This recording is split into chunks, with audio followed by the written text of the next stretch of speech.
Como as aranhas conseguem sobreviver quando perdem uma pata? Quando elas estão em uma situação perigosa e tentando fugir, podem ficar sem pernas que só serão regeneradas alguns meses depois. Elas sobrevivem sem problema algum, pois na maioria das vezes as patas se soltam em pontos de quebra, que são articulações com músculos que se contraem sem que aconteça muita perda de sangue. Se o aracnídeo perder uma perna na parte que vem antes do ponto de quebra, continuará sem ela, mas perderá mais sangue. Será mais difícil para o animal se recuperar nesse caso. E por falar em aranhas, você já percebeu que às vezes elas ficam sem se mexer por um bom tempo? Isso acontece enquanto esperam alguma presa pousar em sua teia. Quando se mexem, gastam energia e chamam muita atenção. Aí serão facilmente avistadas por um passarinho faminto que está à procura de um lanchinho rápido, ou continuarão com fome, pois os mosquitos não vão chegar perto da teia. Enquanto estão tecendo a teia, as aranhas despendem muita energia. E mesmo depois que terminam o trabalho, podem esperar dias ou até semanas para pegar alguma coisa. Então, é importante poupar o máximo possível de energia. As caçadoras são mais ativas, mas em sua maioria são predadoras noturnas, ou seja, passam o dia inteiro descansando, escondidas debaixo de uma pedra ou em um ninho. Batatas assadas podem continuar quentes por um bom tempo. Isso tem a ver com a crosta gordurosa e rica em amido que funciona como uma camada isolante. Quando você pré-cozinha uma batata, isso faz os grânulos de amido absorverem mais água e incharem até as moléculas de carboidrato escaparem e produzirem uma espécie de gel encorpado. Ao levá-la ao forno, a temperatura alta tira a umidade dela. Isso faz o amido gelatinoso que está do lado de fora enrijecer, formando uma crosta crocante que prende o calor interno. O óleo da forma se junta na crosta também, formando uma forte estrutura isolante.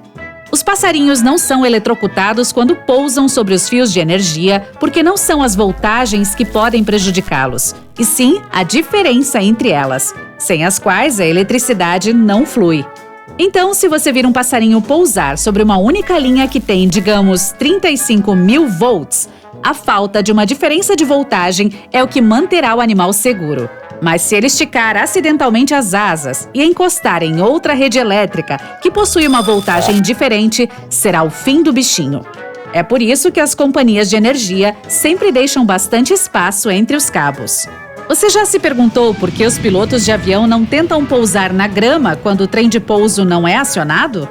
A grama pode parecer uma boa solução a princípio, pois é macia, mas a superfície não é nivelada nem lisa.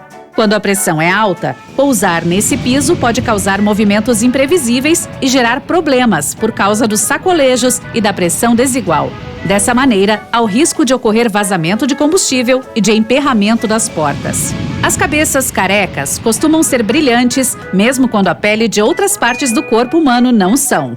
Grande parte da nossa pele é coberta por pelos minúsculos, que dão a ela um aspecto aveludado, parecido com a casca de um pêssego. Quando o homem fica calvo, os folículos capilares costumam encolher e se transformar em células de pele, o que significa que não há pelo algum ali. O brilho da careca é causado pelas glândulas sebáceas que produzem e secretam uma substância oleosa que protege a pele. Elas ficam em toda a extensão cutânea, mas há mais delas na cabeça. Então, esse óleo cobre a pele, fazendo com que ela pareça ter sido encerada. Os gatos domésticos raramente miam uns para os outros, mas eles batem altos papos com os humanos. Isso pode ter a ver com a domesticação. O processo de adestrar esses felinos e tê-los como animais de estimação começou por volta de 10.000 anos atrás. Antes disso, os bichanos viviam sozinhos. Eles raramente se encontravam com outros da espécie e nem precisavam usar suas vozes para se comunicar. Os gatos faziam isso pelo cheiro, se esfregando contra objetos como uma árvore, por exemplo. Dessa maneira, nem precisavam se encontrar cara a cara com outros membros de sua espécie para mandar algum recado. E é assim que eles mais se comunicam até hoje. Os humanos não têm um olfato tão bom quanto os bichanos, então essas criaturas tiveram que pensar em uma forma de nos dizer o que queriam. E foi assim que os miados surgiram. Se estiver planejando passar o dia em um deserto, tipo o do Saara, no norte da África, é bom levar um bom protetor solar e muita água, claro. Mas não se esqueça de um saco de dormir se estiver pensando em passar a noite por lá também. Os desertos ficam gélidos à noite. No Saara, as temperaturas variam de 38 graus durante o dia a -4 à noite. Essa mudança drástica ocorre por causa de 2 fatores: a umidade e a areia. A areia não retém calor muito bem. Quando a luz e o calor do sol atingem o deserto, são absorvidos pelos grãos de areia da camada superior, mas eles os liberam de volta no ar rapidinho. Então, durante o dia, a areia reflete a energia que vem do sol, aquecendo o ar e causando temperaturas extremamente altas. E durante a noite, a areia perde calor muito rápido também. Mas não há luz solar para reaquecer o deserto. Isso deixa a areia mais fria que antes e as temperaturas despencam. Em desertos áridos, como o do Atacama, no Chile, e do Saara, na África, a umidade é extremamente baixa. Isso significa que a quantidade de vapor de água no ar é quase zero. Ao contrário da areia, a água é uma ótima retentora de calor. O vapor de água no ar prende o calor perto do chão. É como cobrir o chão com um lençol gigante. Isso impede que o ar quente se dissipe na atmosfera.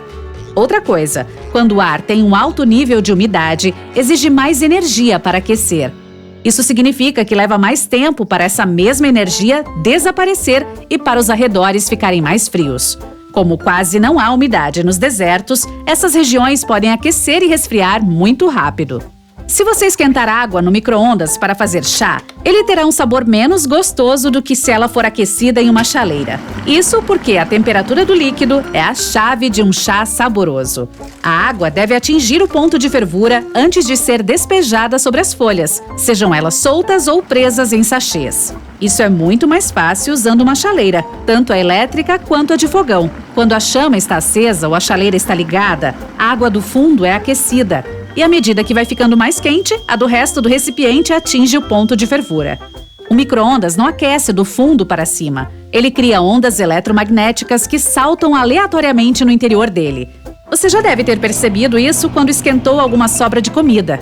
Parte ficou congelada, enquanto outros pontos ficaram extremamente quentes.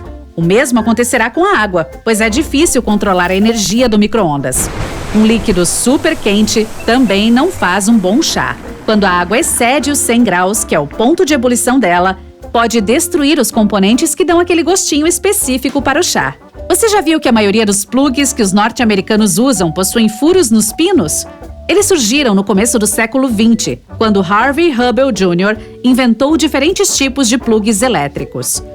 Ele começou com o destacável, que foi o primeiro exemplar desse tipo. Alguns de seus designs tinham pinos com recortes, que se encaixavam em pequenas saliências localizadas dentro das tomadas. Esse sistema de encaixe entre as duas partes prendia o plug na tomada. Em determinado ponto, esses recortes deram lugar a furos, que funcionavam da mesma forma. Mas isso é apenas parte da história. A maioria das tomadas modernas não tem mais as tais saliências, que impediam que os plugs caíssem da parede por meio da fricção e da pressão. Hoje, alguns fabricantes inserem hastes nos furos dos pinos. É assim que eles ficam travados no lugar enquanto estão presos dentro de um plástico. Há quem diga que os furos são um jeito de economizar metal, reduzindo os custos de fabricação a longo prazo.